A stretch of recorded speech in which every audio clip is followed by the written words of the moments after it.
collègue. La parole est à Monsieur Thévenoud.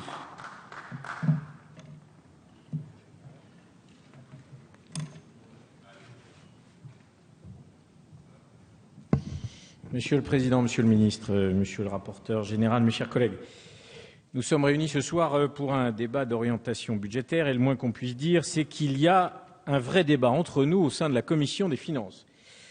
Je regrette d'ailleurs que le président de la Commission ne soit pas présent à cette heure au banc et qu'il ait cédé à la facilité en abandonnant le sens de la nuance qui le caractérisait jusqu'alors.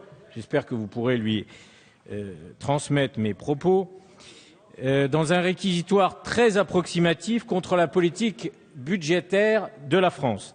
C'est d'ailleurs ce que dit un grand journal du soir paru cet après-midi. Je le cite, « Lui qui avait à cœur d'asseoir solidement ses démonstrations prend maintenant des libertés avec les chiffres. » Ce réquisitoire approximatif ne résiste pas à l'examen des faits et je veux dire en quelques mots pourquoi.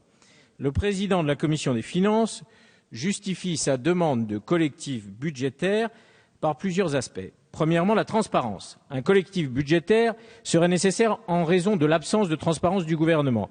C'est passé sous silence l'action de la Commission des finances qui a auditionné à de nombreuses reprises le ministre du Budget, lequel a même devancé les demandes de la Commission en publiant toutes les informations nouvelles relevant de l'exécution de 2013. Le dérapage en dépenses. Oui, dommage qu'il ne soit pas là, en effet. Le président UMP de la Commission des finances fait valoir un risque de 5 milliards d'euros, alors qu'au même moment, la Cour des comptes indique que la réserve de précaution, complétée par le surgel, permet de faire face à ce risque de dépenses. Et puis les prévisions de moindres recettes. Et là, je voudrais faire une remarque juridique.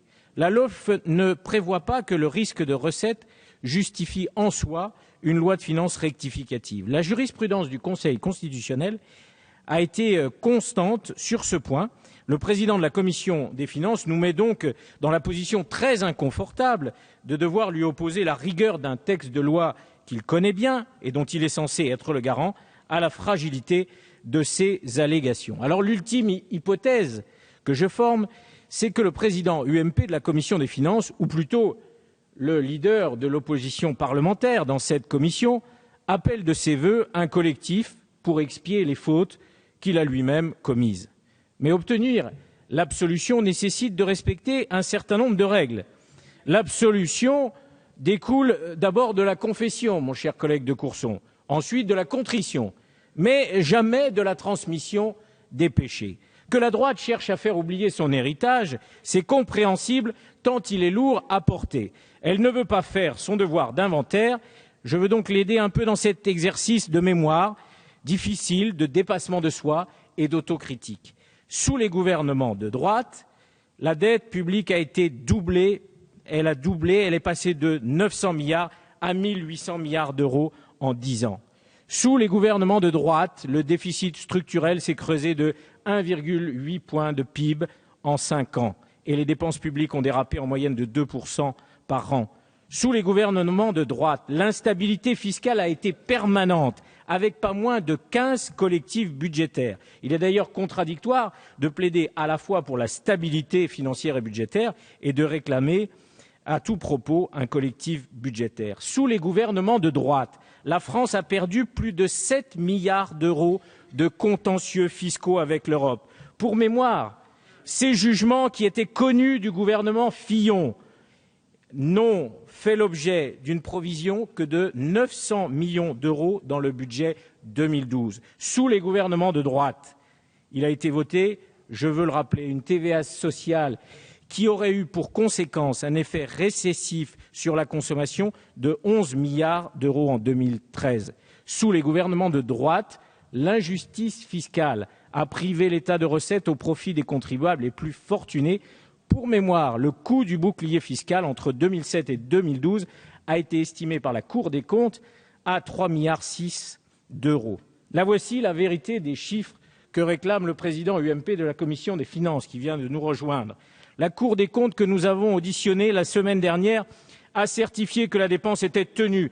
Alors je demande que toutes les conséquences soient tirées des propos de l'opposition et que les Français sachent la nature des propositions que vous retenez. De deux choses l'une, Ou bien la droite souhaite une diminution supplémentaire des dépenses publiques et dans ce cas, il faut nous dire lesquelles.